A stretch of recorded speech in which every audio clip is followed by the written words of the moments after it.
వ్రతశాల ఇది నా యేసు నివసించశాల. దేవునికి స్తోత్రములు కలుగునుగాక, దేవునికి మహిమ కలుగునుగాక. సర్వశక్తిమంతుడైనటువంటి దేవాతి దేవుడు మనలందరినీ ప్రేమించి ఆయన ఇచ్చినటువంటి శ్రేష్టమైన శుభదినాన్ని బట్టి దేవదేవుని స్తుతిస్తూ ఉన్నాను ప్రియులారా.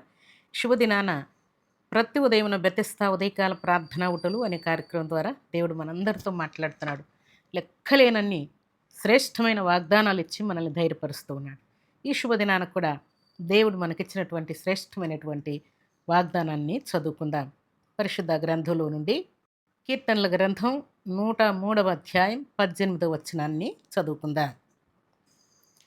తండ్రి తన కుమారుల ఎడల జాలిపడునట్లు యెహోవా తన యందు భయభక్తులు గలవారి ఎడల జాలిపడును. దేవుడి శ్రేష్టమైన మాటలు దీవించి ఆశీర్వదించునుగాక. సర్వశక్తిమంతుడైనటువంటి దేవాతి దేవుడు ఈ శుభదినాన మనకిస్తున్నటువంటి శ్రేష్టమైనటువంటి మాట ఏంటంటే, తండ్రి కుమారుల ఎడల జాలిపడినట్లు అని దేవుడు మాట్లాడుతున్నాడు. తండ్రికి కుమారుల ఎడల జాలి కలుగుతూ ఉంటుందంట, దయ కలుగుతూ ఉంటుందంట, కనికరంతో తండ్రి నిండిపోతూ ఉంటాడు. అలాగే దేవుడు కూడా దేవుని ప్రియబిడ్డలమైన మన మీద అంత జాలి పడుతున్నానని శుభదినాన దేవుడు మనతో మాట్లాడుతున్నాడు. తండ్రి తన కుమారుల ఎడల జాలిపడినట్లు యెహోవా తన యందు భయభక్తులు గలవారి ఎడల జాలిపడుతూ ఉన్నానని దేవుడు జ్ఞాపకం చేస్తున్నాడు. దేవునికి స్తోత్రములు కలుగునుగాక. నిజముగా తండ్రి వలె మన ప్రియరక్షకుడు మన మీద జాలిపడుతూ ఉన్నాడు. యెహోవా తన యందు భయము భక్తి కలిగినటువంటి వారి ఎడల జాలిపడుతూ ఉన్నానని దేవుడు జ్ఞాపకం చేస్తున్నాడు.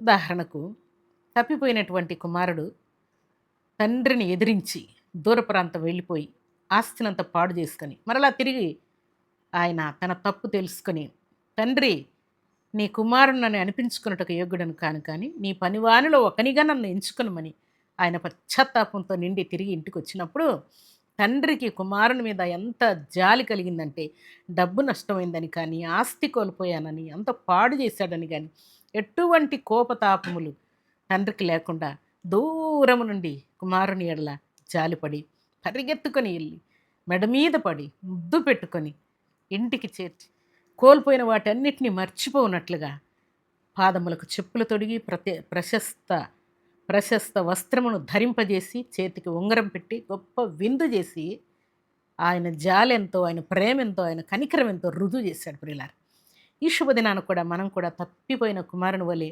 దేవుని సన్నిధిలో తప్పిపోయామేమో, తండ్రితో సంబంధాన్ని కోల్పోయామేమో, విశ్వాసాన్ని కోల్పోయామేమో, ప్రార్థన మర్చిపోయామేమో, దేవుని సన్నిధికి రాకుండా ఉంటూ ఉన్నామేమో, దేవుని యొక్క లేఖనాలు ధ్యానించకుండా దేవుడిచ్చినటువంటి వాగ్దానాలు కూడా మర్చిపోయి ఉంటూ ఉన్నామేమో. అయితే శుభదినాన తండ్రి కుమారుల ఎడల జాలిపడినట్లుగా యెహోవా తన యందు భయభక్తులు గలవారి ఎడల జాలిపడుతూ ఉన్నాడు. దేవునికి స్తోత్రములు కలుగునుగాక. ఈ శుభదినాన దేవుడు నీ మీద జాలి పడుతున్నాడన్న సంగతిని నువ్వు జ్ఞాపకం చేసుకోవాలని పరిశుద్ధాత్మ దేవుడు జ్ఞాపకం చేస్తున్నాడు. ఆయన జాలి పడితే మన మీద దేవునికి ఉన్నటువంటి కోపం ఎంత దూరం పోతుందని పరిశుద్ధ గ్రంథంలో వ్రాయబడిందంటే, తూర్పుకు పడమటికి ఎంత దూరం ఉన్నదో, ఆకాశానికి భూమికి ఎంత ఎడమున్నదో, ఎంత ఎత్తున్నదో అంత దూరము మన మీద ఆయనకున్నటువంటి కోపాన్ని లేక మన పాపములను దేవుడు అంత దూరం పంపించేసి కనికరముతో దేవుడు నిండిపోతాడంట. ప్రియులారా, దేవునికి స్తోత్రములు కలుగునుగాక. ఈ శుభదినాన దేవుని సన్నిధిలో చేరినటువంటి మనందరి జీవితాల్లో దేవుని యొక్క కనికరాన్ని దేవుడు కుమ్మరించబోతున్నాడు. ఆయన కనికరముతో మన మీద జాలిపడినప్పుడు తప్పిపోయిన కుమారుడు ఇంత ఘనత కలుగుతుందని, ప్రశస్త వస్త్రాన్ని ధరింపజేస్తాడని, చేతికి ఉంగరం పెడతాడని కానీ, గొప్ప విందు చేస్తాడని కానీ, మెడ మీద పడి ముద్దు పెట్టుకుంటాడని కానీ ఇవేవి ఊహించలేదు. ప్రియులారా, ప్రభు సన్నిధిలో చేరిన మన జీవితాల్లో కూడా దేవుడు మన మీద జాలి పడినప్పుడు ఊహించని కార్యాలు దేవుడు మన జీవితంలో చేయబోతూ ఉన్నాడు. ప్రియులారా, నిజంగా దేవుడు మన మీద జాలి పడితే ఊహించనటువంటి కార్యాలు మనం అనుభవించబోతూ ఉన్నాం. అది వ్యాధి అయినా, బాధ అయినా, బలహీనత అయినా, రోగమైన, కరువైన, కష్టమైన, నిందలైన, అవమానములైన, విద్య అయినా, బుద్ధి అయినా, ఎగ్జామ్స్ అయినా, జాబ్ అయినా, ప్రమోషన్ అయినా, లేక మ్యారేజ్ అయినా, సంతానమైన, అప్పులైన, కేసులైనా, ఏ విషయమైనా తీసుకోండి ప్రియులారా, దేవుడు నిజంగా నా మీద జాలి పన్నాడు అన్నంతగా ఈ కార్యాలు ఉంటాయి. ప్రియులారా, దేవునికి స్తోత్రములు కలుగునుగాక. దేవుని సన్నిధానంలో చేరినటువంటి దేవుని బిడ్డలమైన మనందరి జీవితాల్లో దేవుడిట్టి ఘన కార్యములు చేసి చూపించాలని ఆయన జాలిని, దయను, కనికరమును మన మీద కుమ్మరించబోతూ ఉన్నాడు ప్రియులారా. దేవుని సన్నిధిలో చేరిన మనం అందరం కూడా దేవుని యొక్క దయను, జాలిని, కనికరాన్ని పొందుకొని ఈ ఉదయకాల దీవెనలు, ఆశీర్వాదములు సర్వసమృద్ధిగా మనం అందరం కూడా పొందుకొని దేవునికి మహిమ తెచ్చే పాత్రలుగా ఉండాలని పరిశుద్ధాత్మ దేవుడు కోరుకుంటూ ఉన్నాడు. అలాంటి కృపా భాగ్యం ఈ ఉదయకాల సమయంలో సర్వాధికారి సమృద్ధిగా మనందరికీ అనుగ్రహించి ఆశీర్వదించునుగాక. ఆమేన్.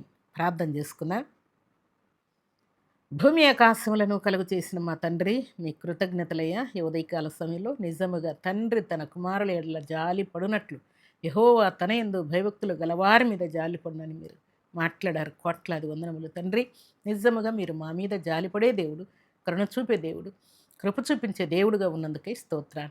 ఈ శ్రేష్టమైన మాటలు మా అందరి జీవితాల్లో యేసుక్రీస్తు నామములో నెరవేర్చబడునుగాక. మీ జాలి, మీ దయ, మీ కనికరం మా అందరి మీద ఉండునుగాక. మీకు స్తోత్రాలు. అలాగూ పరిశుద్ధమైన మీ సన్నిధిలో చేరిన బిడ్డలకు ఉన్నటువంటి వ్యాధి, బాధ, బలహీనత, కరువు, కష్టం, నిందలు, అవమానాలు, ఎటువంటి శోధనలు ఉన్నా వాటన్నిటిని యేసుక్రీస్తు నామములో తొలగించి మీ దయను, మీ కనికరాన్ని, మీ కృపను మీ బిడ్డలకు సమృద్ధిగా అనుగ్రహించినందుకై స్తుతిస్తూ ఉన్నాను. తీరని ప్రతి ప్రాబ్లంకు తండ్రి నాయన యేసుక్రీస్తు నామములో తండ్రి మీ మహాకనికరాన్ని సమృద్ధిగా అనుగ్రహించి మీ బిడ్డల్ని విడిపించి మీ ఆశీర్వాదంతో నింపినందుకై స్తుతిస్తున్నాను. సంపూర్ణ ఆయుష్, ఆయురారోగ్యం ఇచ్చినందుకు స్తోత్రాలు.